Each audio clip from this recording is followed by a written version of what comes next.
যে দেখতো এই ফর্মটা এক নেই, মানে একই। আমি দেখলাম যে হ্যাঁ ফর্ম এক। আমি বললাম কী সমস্যা কী? উনি আমার বললো যে এইভাবে একটা চক্র নামছে, নাইমা না মানুষের থেকে টাকা পয়সা হাতায় নিয়ে যেতে। এইটা বলে আমি গেলাম। যাওয়ার পরে আমি মহিলাদের সাথে একটু কথা বললাম। ওনারা বললো কি আমারে যে হ্যাঁ আমাদের কাছ থেকে প্রথমে নিবে বলছে 30 টাকা, পরে আমাদের কাছ থেকে 20 তারিখে নিবে বলছিল যে 800 টাকা। 800 টাকা নেওয়ার পরে আমাদেরকে 25 তারিখে ঢাকা 24 তারিখে ঢাকা যেতে হইব। 24 তারিখে ঢাকা গেলে নাকি 1 লক্ষ টাকা লোন দিব। পরে আমি বললাম যে ভাই আপনাদের সংগঠনের নাম কি বা আপনাদের অফিস কোথায়, বা আমি এগুলো জিজ্ঞেস করলাম। উনি আমার বলে যে ওনাদের নাকি ঢাকা ধানমন্ডি অফিস। তাই আমি বললাম আপনাদের ঢাকা ধানমন্ডি অফিস মানে এইসব ক্ষুদ্র ঋণ বা 1 লাখ 2 লাখ 50,000 টাকা দিতে আমাদের ফরিদগঞ্জে আছে, হাজীগঞ্জে আছে, বিভিন্ন জায়গায় আছে, আপনার অফিসটা কোথায়? উনি বলে ঢাকা। আমি ঢাকা গেলে তো আপনি তো কি নারী পাচারকারী না কি? আপনি কীভাবে আপনি মহিলাদেরকে আপনি ঢাকা নিয়ে যাবেন, এটার মানেটা কি? তারপরে আমি তথ্যখানে নিয়ে আসছি ওনাদেরকে ধরে যে আপনারা এখানে বলেন, তারপর আপনাদেরকে ফোন দেওয়া হয়েছে। 24 তারিখে ওনাদেরকে ঢাকা নেওয়া হবে উনি বলছিলেন আর কি। এই যে ইয়াটা চালু করছেন, এটা কোনো ডকুমেন্টস আছে কি? কইছে না, কোনো ডকুমেন্টস নেই। আপনারা কীভাবে আমরা 30 টাকা করে নিতেছি, আর পরে আমরা ঢাকায় যাবো 800 টাকা করে। আমাদের বোধ 4টা বাজে ওনারা মহিলা করে নিব। এইগুলা ওনারা আপনার প্রোগ্রাম 24 তারিখে ওনাদের প্রোগ্রাম, ওনারা আন্দোলন করবে, বুঝলেন? সরকার বিরোধী আন্দোলন করবো ইয়ার লাগে, ডক্টর ইউনুসের লাগে। এই বলে আমরা তাদেরকে এখানে নিয়ে আসি জনগণের কাছে। জনগণের লগে প্রতারণা করতেছে ওনারা। এই জন্য আমরা এখানে আরও একটা প্রোগ্রাম আসছিল, এখানে মিলে ওনাদেরকে ধরছি। ওনারা আমাদেরকে স্ট্যাম্প দিয়া তারপর ওনারা অঙ্গীকারনামা দিয়ে তারপর চলে গেছে। টাকা যাইতে হইব 800 টাকা করে দিতাম, 800 টাকা করে দিতাম। আমরা 24 তারিখে ঢাকা যাইতাম, বাস ভাড়া দিতাম বলি এটা কইছে 38 টাকা করে দিতাম। আরো 12 টাকা কিস্তিটা আমগরে দিব, আমরা ঢাকা যাইতাম। আপনার এই 30 টাকার সাথে কি কি নিছে আপনার কাছ থেকে? 30 টাকার সাথে আমরা শুধু বয়স নিছে, আর কিছু নাই নেই। এই মোবাইল নাম্বার নিছে? মোবাইল নাম্বার নিছে? মোবাইল নাম্বারও নিছে, মোবাইল নাম্বার নিছে, বয়স নিছে। আপনাদের কাছে কয়বার আসছে উনি? আমগো কাছে 3 বার আসছে। 3 বার আসছে। 3 বার আসছে। আমার দুই নাম, আমার তো 60 টাকা নিছে। কইছে এই টাকা আর আমরা পাবো না। এখন আবার কইছে 800 টাকা করে, 810 টাকা করে দিতে, দেওয়ার পর আমরা টাকা যাই মিটিংয়ে। আর যদি আমরা না যাই আমাকে ভাড়া 800 টাকা দিয়ে দিতাম। ভাই দেখেন, আমি মানে ফার্স্ট বাড়ি একজন শুনি আইছি, এখানে আমার লোক এসে মোটরসাইকেলে করে। তো আমি এই প্রশ্ন করছি যে ভাই এখন তো বর্তমানে বিভিন্ন সংস্থাতে সংকট আছে, ডাক্তার ইউনুস সব চাইলে ওষুধ লাগাই দিতে পারে, আপনাকে হাতে দিব কাকা, বিভিন্ন মন্ত্রণালয় দিলে এরা বলে মারি দিব। এই জন্য ওনারা সরাসরি মানুষের হাতে দিব লোনটা। টাকাটা কে ডক্টর ইউনুস দেবে? যে ডক্টর ইউনুস ওই অবৈধ টাকাটা উড়ে আনি সরাসরি গ্রাহকের হাতে দিব, মানে মন্ত্রণালয়ে দিব না। আমি তো বলছি যে সব মন্ত্রণালয়তে বর্তমানে অবনটন, বিভিন্ন খাদ্যদ্রব্যের মূল্য বেশি, দাম বেশি, সেগুলো দিলে তো সারে সারে উনি কয় উনি আর কোনো কিছু পাত্তাই দিতেছেন না।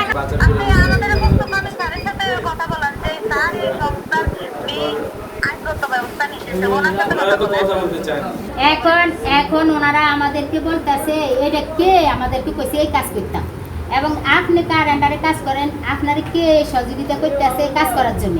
এবং আমরা যে বলছি যে আমরা ঢাকা যাবো 25শে নভেম্বর, আমরা তো এখানে সদস্য যাই ভর্তি করাছি, ওনাদেরকে বলছি আপনারা ঢাকা যাবেন, আমাদের আইন পাশ হলে আমরা আলাদা ছেলে আমাদের লোকটা পাশ হবে। এখন তো মনে করেন আমাকে এইভাবে ওনাদেরকে বুঝাইতে বলছেন, আমি বুঝেছি। এখন ওনাদেরকে আমরা বলছি যে হাজিগঞ্জ গেলে 700 টাকা ভাড়া, আর আপনাদের এখানে তো দূর দূর, তাই আপনাদের এখানে আমরা বাসটা ফাটামু, আপনারা আরো 100 টাকা বাড়ায় 700-800 টাকা লাগবে আপনাদের বাস ভাড়া। আপনি বলছেন, আমি বলছি ওনাদেরকে, ওনারা তো সব রাজি হয়েছে, বুঝছেন।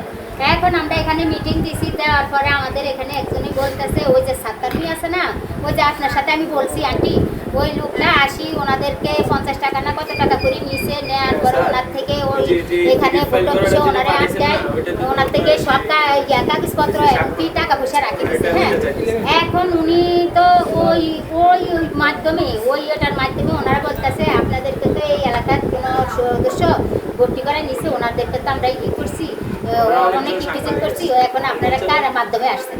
আর আমরা বলছি আমরা আসছি আমাদের মরিম বেগমের আন্ডারে আমি আসছি, আমার মরিমা বেগম হচ্ছে আপনার হেরোনা ম্যাডামের আন্ডারে, উনি ওনার আন্ডারে কাজ করতে আসছেন। এদের কাছ থেকে এক একজনের কাছে কত টাকা? 30 টাকা 20 টাকা, কেউ দেয় কেউ দেয়ও না।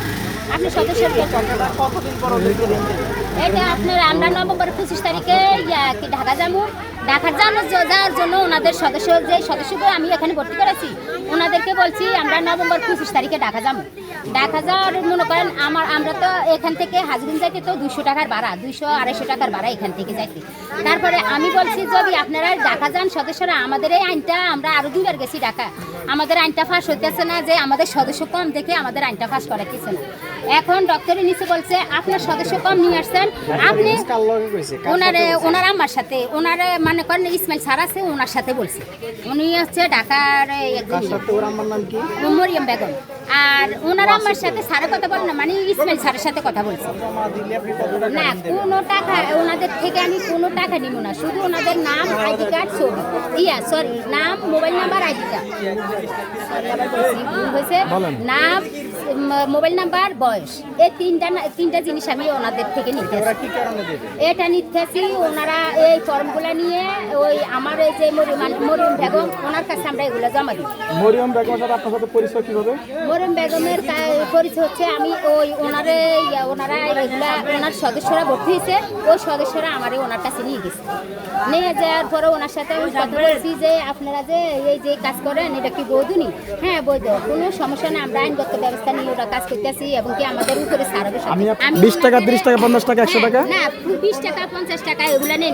আমি ওনাদেরকে বলছি আমি যে এই যে হাজগুস্তানে আসছি, আমার ওখান থেকে আসতে আমার 500 টাকা ভাড়া লাগছে, যদি আপনারা খুশি মানে আর 20 টাকা 30 টাকা করে দেন তাহলে আমার একটু হেল্প হয়, আমি কত কাগজপত্র ফর্ম টুকন করবো, আর এবং কি আমি ওই কি জানি একটু ভাড়া টাড়া লাগে। এখানে সংগঠক এখানে মানে সদস্য ফর্মের নাম নিছে, তো উনি এখানে কাজ করতেছে আর কি।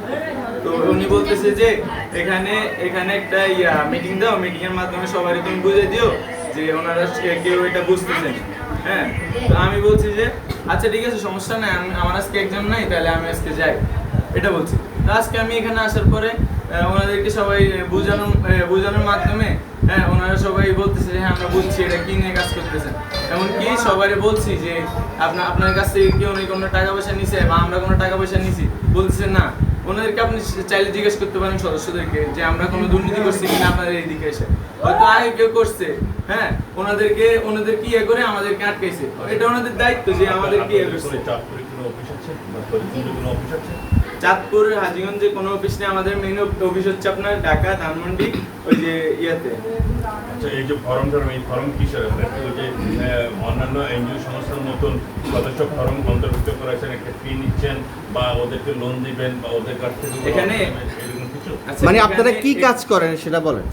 আমরা কাজ করতে হচ্ছে লুণ্ঠিত অর্থ উদ্ধার করব, বিনা সুদে পুঁজি নিব, এরকম একটা ইয়ে নিয়ে আমরা কাজ করতেছি। লুণ্ঠিত অর্থ মানে উদ্ধার করবেন অর্থ, কিভাবে? তাহলে এই ফর্ম কি? মানে আমাদের বাংলাদেশ থেকে যে হাজার হাজার কোটি টাকা যে বাংলাদেশের বাইরে পাচার হয়েছে, ওই টাকাগুলো দেশে আনার জন্য আমাদের স্যাররা অনেক কষ্ট করতেছে, ওইগুলা নিয়েই আমাদের মানে ওনারা আমাদেরকে বলছে। এখন এটা কি যে- আপনারা পারেন?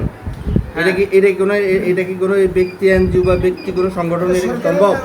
এটা আমি আপনাকে বলি, হ্যাঁ। এটা হচ্ছে আমাদের সরকারের মাধ্যমে টাকাগুলো আসবে, ঠিক আছে। হ্যাঁ, এটা আনার পর আমাদের স্যাররা বলছে আমাদেরকে, যা বলছে আমাদের স্যার, আমরা আপনাদেরকে তাই বলতেছি। আপনাদের সংগঠন কি বলছেন? লুণ্ঠিত অর্থ উদ্ধার করবো, বিনা সুদে পুঁজি নেব।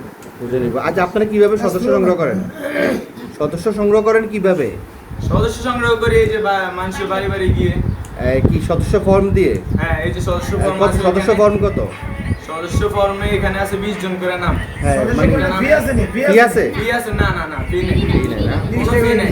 এখানে এর লেখা বিনিময়ে? আছে, কোনো ধরনের আর্থিক লেনদেন করা যাবে না। এই এখানে বিনিময়ে লেখাই আপনারা ওনাদেরকে কি দিবেন? আছে। কোনটা? এই যে কি কোনো লোন দিবেন? মানে আমি আপনাদেরকে বলতেছি, এই বিনিময়ে আমাদেরকে স্যাররা বলছে যে টাকাগুলো দেশে আসার পরে প্রত্যেকটা থানা একটা করে অফিস দিবে, দেওয়ার পরে ওই অফিসের থেকে ওনারা যারা সদস্য ফর্মে নাম দিছে, ওইখানে বিনা সুদে ওনাদেরকে ঋণ দিবে, পুঁজি দিবে ওনাদের। আপনার নাম কি বলছেন জানি? আমার নাম মাহমুদ খান দীপু। মাহমুদ খান লিপু। দীপু, মাহমুদ খান দীপু। আমি একজন স্টুডেন্ট হিসেবে আমি এই কাজটিতে অংশগ্রহণ করছি। এটার নাম হচ্ছে আপনার অহিংস গণঅভ্যুত্থান বাংলাদেশ। অহিংস গণঅভ্যুত্থান বাংলাদেশ, হ্যাঁ। এই সংস্থাটি নিয়ে আমার আম্মু এটার আর কি মেইন যিনি হচ্ছেন আমার আম্মু, ওনাকে সংগঠক বানাইছে যিনি, উনি হচ্ছে সারা বাংলাদেশের অন্যতম সংগঠক হেরুনা বেগম। আমার নাম বলো। আমার আম্মুর নাম হচ্ছে মরিয়ম বেগম। তো আমাদের ইয়েতেই এই যে উনি আছে, উনি কাজ করতেছে। তো আমরা ওনাকে, ওনার নাম হচ্ছে শিরিনা বেগম, নার্গিস বেগম, ওনার নাম হচ্ছে নার্গিস বেগম। তো আমরা কাজ করতে হচ্ছে এই যে বাংলাদেশ থেকে যে হাজার হাজার কোটি টাকা যে বাইরে পাচার হয়েছে, ওই টাকাগুলো দেশে আনার জন্য একটা সংস্থা তৈরি হচ্ছে, ওইটার নাম হচ্ছে অহিংস গণঅভ্যুত্থান বাংলাদেশ। ওইটাতে আমরা কাজ করতেছি। কি নাম বলছো তোমার জানি? মাহমুদ খান দীপু। দীপু। আর আপনার নাম কি বলছেন? হ্যাঁ, নার্গিস বেগম। আপনাদের উভয়ের বাড়িতে হাজীগঞ্জে? আপনারা হচ্ছে কি কি জানিস কি সংগঠন জানি বলছেন অহিংস গণপ্রত্যান গণপথ বাংলাদেশের আপনারা হলেন সংগঠক না সদস্য সংগঠন আজকে ফরিদগঞ্জে আসছেন ওই সদস্য সংগ্রহ অভিযান আজ মিটিং অভিযানে আসছেন। আমার আন্ডারে মিটিং দিছে ফরিদগঞ্জের দায়িত্বে কি আপনি জি আর আপনি উনি আমার এখানে সাথে দায়িত্ব আসছে। নাই মানে আমি আপনাকে বলি দায়িত্ব এটাতে নেই। আমার আম্মু এটাতে কাজ করতেছে আজকে 3.5 বছর যাবত। তো উনি আমার আজকে অসুস্থ থাকার কারণে আমি আসছি এখানে এতটুকু